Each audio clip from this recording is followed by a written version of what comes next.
elite athletes to compete on a global stage, they also give host nations a way to showcase the countries to the world.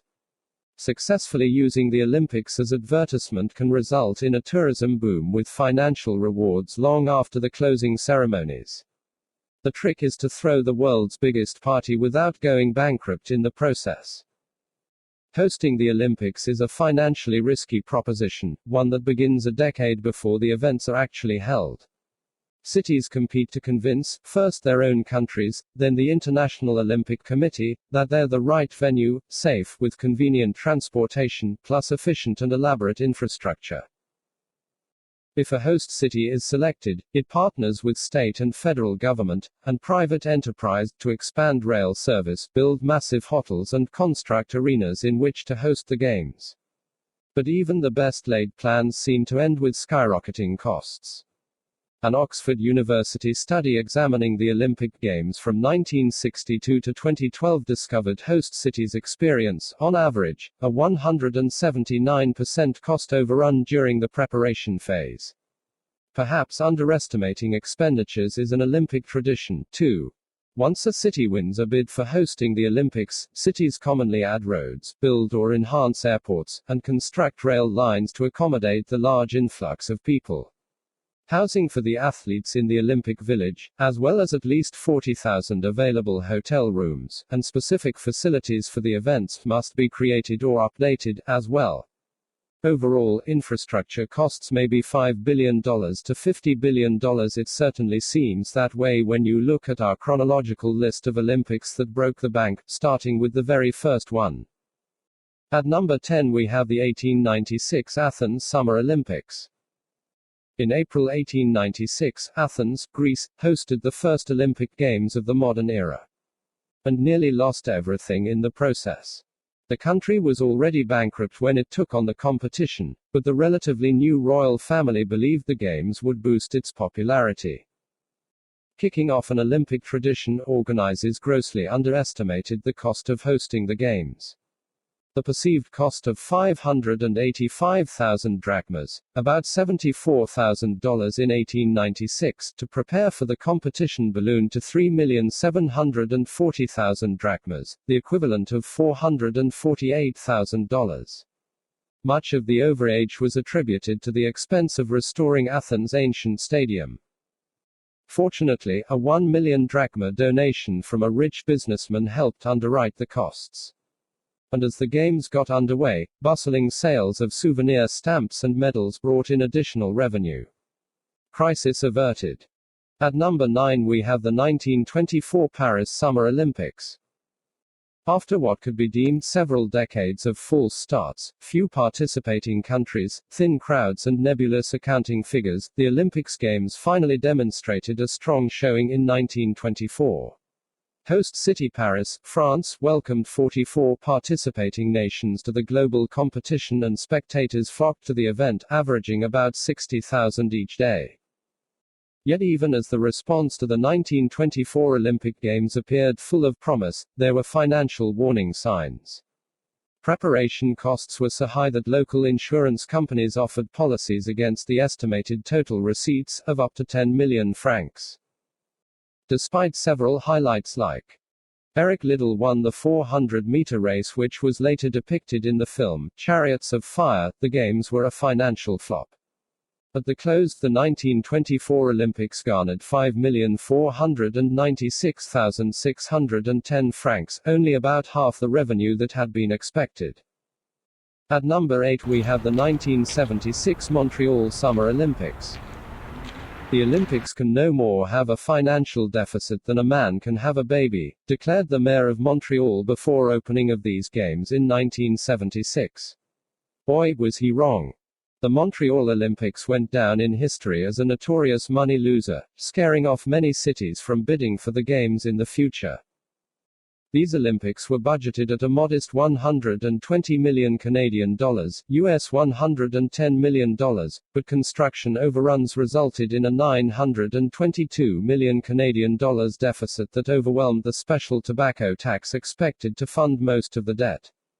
Building costs included a stadium, a full-fledged Olympic village with apartment buildings, outdoor and indoor recreational facilities, and a massive velodrome. More was spent upgrading the stadium and on a retractable roof that never worked.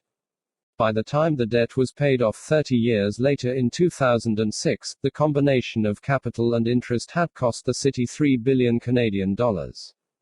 To add insult to injury, this is the only Olympics where the host country did not win any gold medals. At number 7 we have the 1980 Lake Placid Winter Olympics. Extreme wish lists. Everything they can get. These were just two of the phrases the Lake Placid Olympic Organizing Committee's financial controller used to describe the organizers of the 1980 Olympic Winter Games in Lake Placid, NY. An Associated Press article from 1978 noted the Olympic budget had already escalated from $80 million to $150 million.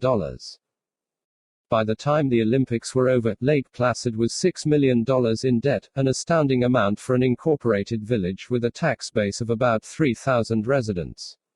Owing a reported 1,600 creditors, the city was unable to get further aid from the federal government, which had already spent approximately $90 million on the Olympics.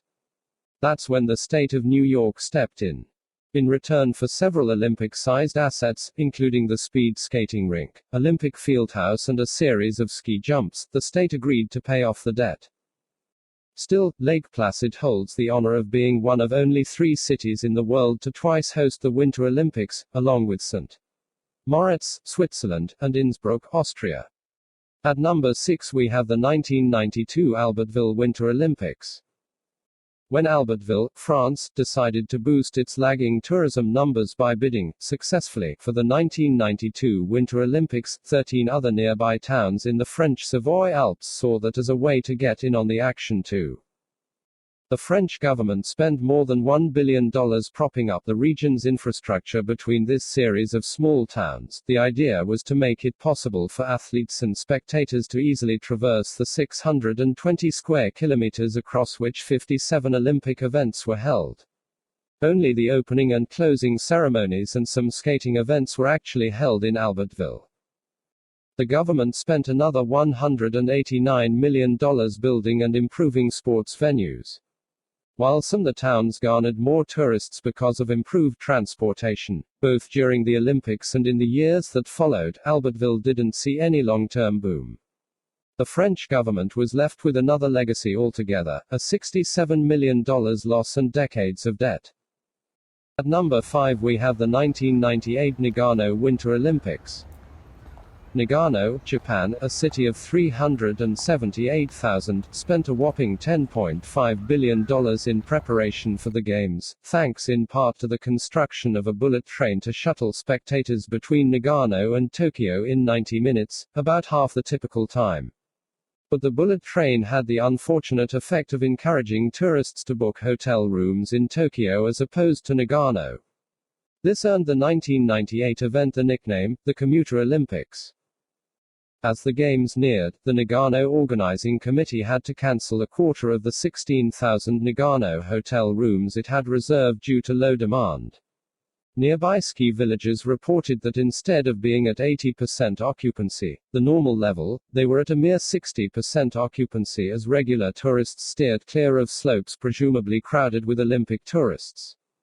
In the end, the Olympic Games didn't bring in the crowds nor did it boost tourism as the city had planned. The Games ran at a loss but the full cost may never be known. During the bidding process, the Nagano Organizing Committee plied International Olympic Committee members with first-class airline tickets, stays at luxurious resorts, and pricey entertainment.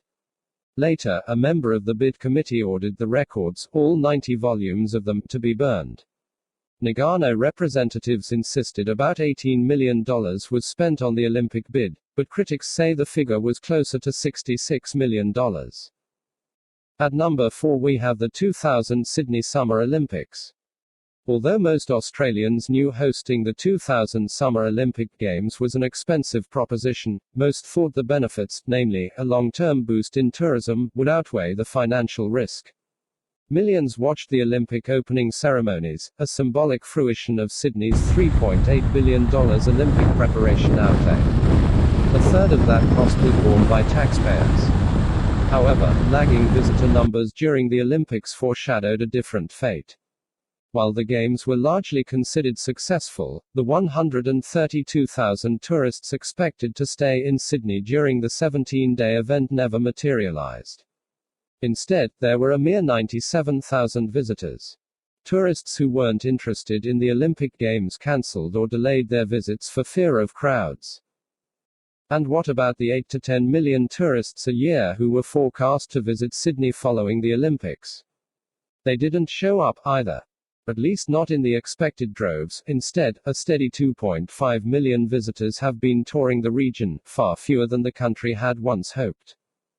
At number 3 we have the 2004 Athens Summer Olympics. Athens hosted the Summer Olympics a second time more than a century later, but with a much more disastrous financial result. While the official cost was $4.6 billion, the actual price tag may have been as high as $15 billion for specialized athletic complexes that included the Olympic Beach Volleyball Center and Olympic Tennis Center. After the last spectators left, many of the venues were never used again. In 2012, a reporter witnessed a smattering of individuals jogging around Athens' Olympic Sports Complex, dodging windswept debris and a series of rusty locked gates along the way. Many of the complex's amenities, including its tennis courts, were shuttered. Worse, she learned that a restaurant constructed specifically for competitors and dignitaries was in business for a single hour to host the Greek Prime Minister. New kitchen equipment and chairs in their original packaging lay abandoned inside the building 8 years later. Athens' Olympic build was funded by the socialist country's public investment budget, a move that has taxpayers still footing the bill. Some believe paying for the Olympics helped fuel Greece's economic crisis in 2009. At number 2 we have the 2006 Turin Winter Olympics. In the months leading up to the 2006 Winter Olympic Games, the organizing committee in Turin, Italy, struggled with some tough choices. Faced with funds falling $95 million short, at one time the shortfall climbed to as much as $167 million, and threatened with bankruptcy, the organizers of the world's largest athletic competition started canceling Olympic parties, and cutting travel and promotional budgets. And then they got creative.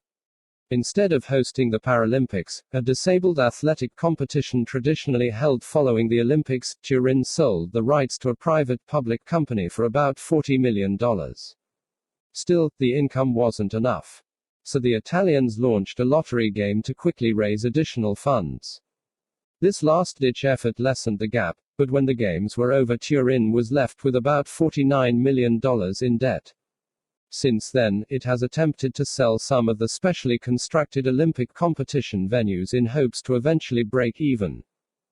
And finally we have the 2010 Vancouver Winter Olympics at number 1.